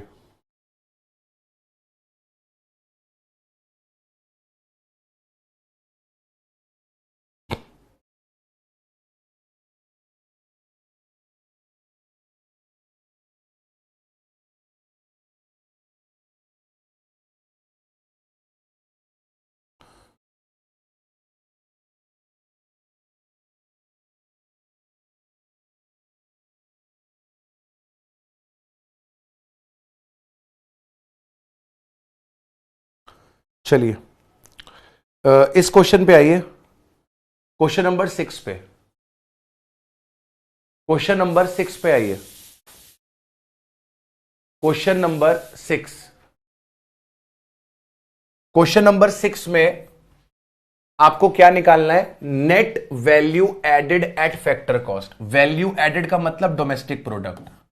तो आपको क्या निकालना है? आपको निकालना है एनडीपी एट एफसी। क्या निकालना है आपको? NDP FC. आपको टोटल सेल्स दे रखी है 1000 करोड़ की, डिक्रीज इन स्टॉक दे रखा है। डिक्रीज इन स्टॉक का मतलब क्या हुआ? डिक्रीज इन स्टॉक का मतलब क्या हुआ? ओपनिंग स्टॉक आपके पास ज्यादा है क्लोजिंग स्टॉक से। अगर आपके पास ओपनिंग स्टॉक ज्यादा है क्लोजिंग स्टॉक से, तो मतलब आपका चेंज इन स्टॉक किस में आ रहा होगा? नेगेटिव में आ रहा होगा। यह मेरी बात समझ में आई? ये मेरी बात समझ में आई? ये जो बात मैं बोल रहा हूं क्लियर हो रही है? क्वेश्चन में डिक्रीज इन स्टॉक दिया हुआ है, मतलब कि ओपनिंग स्टॉक क्लोजिंग स्टॉक से ज्यादा है। अगर ओपनिंग स्टॉक क्लोजिंग स्टॉक से ज्यादा है तो तुम चेंज इन स्टॉक निकालोगे तो नेगेटिव फिगर आएगी। यानी कि ये 70 कौन सी फिगर है? नेगेटिव फिगर है। ये 70 कौन सी फिगर है आपके पास? नेगेटिव फिगर है। Production for self consumption, production for self consumption आपकी नेशनल इनकम में आएगा। परचेज ऑफ रॉ मटेरियल दिया हुआ है, एक्सपोर्ट दिया हुआ है। बाबू जब क्वेश्चन में टोटल सेल्स दे रखी है तो क्या एक्सपोर्ट को अलग से लेने की जरूरत है? अगर क्वेश्चन में टोटल सेल्स दे रखी है तो क्या एक्सपोर्ट को अलग से लेने की जरूरत है? नहीं सर, टोटल सेल्स दे रखी है, ऑब्वियस है कि टोटल सेल्स में एक्सपोर्ट क्या है? इंक्लूडेड है। तो आपको अलग से एक्सपोर्ट लेने की जरूरत नहीं है। इसके बाद इलेक्ट्रिसिटी का चार्ज दे रखा है, इसके बाद आपको इनकम टैक्स दे रखा है, इसके बाद आपको जीएसटी दे रखी है, इसके बाद आपको सब्सिडी दे रखी है। इनकम टैक्स आपका डायरेक्ट टैक्स है, इनकम टैक्स आपका डायरेक्ट टैक्स है, ठीक है। जीएसटी आपका इनडायरेक्ट टैक्स है, जीएसटी आपका इनडायरेक्ट टैक्स है। सब्सिडी आपको दे रखी है। सर सबसे पहला काम वैल्यू ऑफ आउटपुट निकालेंगे। वैल्यू ऑफ आउटपुट कैसे आएगी? सर वैल्यू ऑफ आउटपुट निकालने के लिए हम सेल्स को पकड़ेंगे, जो सेल्फ कंजम्पशन के लिए प्रोडक्शन किया है उसको पकड़ेंगे, और इन दोनों को प्लस करेंगे। सेल्स आपके पास 1000 करोड़ की है, सेल्फ कंजम्पशन का प्रोडक्शन आपके पास 120 का है, आपके पास 1120 आ गया। इसमें प्लस करेंगे चेंज इन स्टॉक। आप मुझे बताओ चेंज इन स्टॉक की फिगर पॉजिटिव है कि नेगेटिव है? चेंज इन स्टॉक की फिगर पॉजिटिव है कि नेगेटिव है? चेंज इन स्टॉक क्वेश्चन में बताया गया है कि डिक्रीज हो गया है स्टॉक, मतलब पहले से स्टॉक कम हो गया है। डिक्रीज होने का मतलब नेगेटिव है, 70 माइनस हो जाएगा। तो आपके पास वैल्यू ऑफ आउटपुट निकल कर आएगा 1050। वैल्यू ऑफ आउटपुट आएगी 1050 की। वैल्यू एडेड निकालो, वैल्यू एडेड निकालो। वैल्यू एडेड कैसे निकालोगे सर? वैल्यू एडेड निकालेंगे, वैल्यू एडेड निकालेंगे हम क्या करेंगे, हम वैल्यू ऑफ आउटपुट में से इंटरमीडिएट कंजम्पशन को माइनस कर देंगे। हम इंटरमीडिएट कंजम्पशन को माइनस कर देंगे। वैल्यू ऑफ आउटपुट है 1050। क्वेश्चन में इंटरमीडिएट कंजम्पशन डायरेक्टली नहीं दिया हुआ, आपको परचेज ऑफ रॉ मटेरियल दिया हुआ है 300 रुपए का, और आपको इलेक्ट्रिसिटी का खर्चा दे रखा है 50 रुपीस का। अब एक बात बताओ, प्रोडक्शन करने के लिए तुम्हें मटेरियल की जरूरत पड़ती है, तुम्हें लेबर की जरूरत पड़ती है। इस क्वेश्चन में वेजेस नहीं दिए हुए, अगर दिए होते तो मैं वेजेस को भी इंटरमीडिएट कंजम्पशन का पार्ट बनाता, क्योंकि मैं लेबर को भी तो लेकर आता हूं ना प्रोडक्शन करने के लिए। तो सर मेरे पास परचेस ऑफ मटेरियल जो मैंने सप्लायर से माल खरीदा, प्लस जो मैंने वेजेस पे करे होते मैं वो भी ले लेता, प्लस मेरे अदर खर्चे। अदर खर्चे किस बात के हुए सर? अदर खर्चे बिजली का खर्चा हो सकता है, फैक्ट्री का रेंट हो सकता है, ये मेरे अदर खर्चे हो गए। तो इन दोनों को अगर मैं जोड़ देता हूं तो मेरे पास क्या आ जाएगा? इन दोनों को अगर मैं जोड़ देता हूं तो मेरे पास क्या आ जाएगा? इंटरमीडिएट कंजम्पशन 300 प्लस 50, 350, यानी कि मेरे पास वैल्यू एडेड आ जाएगी 800 की। वैल्यू एडेड 800 की आ गई, मतलब जीडीपी एमपी आ गया। अब एक बात बताओ, अपन जीडीपी एमपी निकाल चुके हैं, जीडीपी एमपी 800 आ गया। हमें क्या निकालना है? हमें एनडीपी एफसी निकालना है, हमें एनडीपी एट एफसी निकालना है। तो ग्रॉस से नेट पे आना है, डेप्रिसिएशन माइनस करेंगे। डेप कितने का दिया हुआ है sir? Dep dep dep dep dep dep dep dep dep दिया ही नहीं है क्या, या मेरी आंखें नहीं ढूंढ पा रही हैं? सर क्वेश्चन में डेप नहीं दिया हुआ है। लो जी, इस क्वेश्चन में डेप्रिसिएशन नहीं दिया हुआ है, तो डेप्रिसिएशन नहीं दिया है तो छोड़ देते हैं डेप्रिसिएशन। हमें नेट इनडायरेक्ट टैक्स चाहिए। नेट इनडायरेक्ट टैक्स कैसे आएगा? 70 का वो है, क्या मेरी आंखें नहीं ढूंढ पा रही हैं क्या?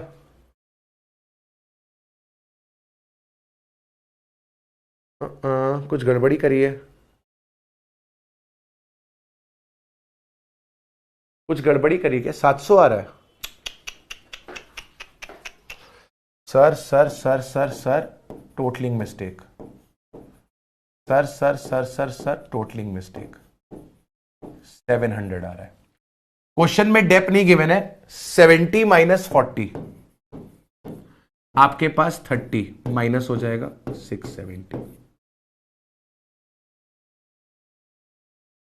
ठीक है,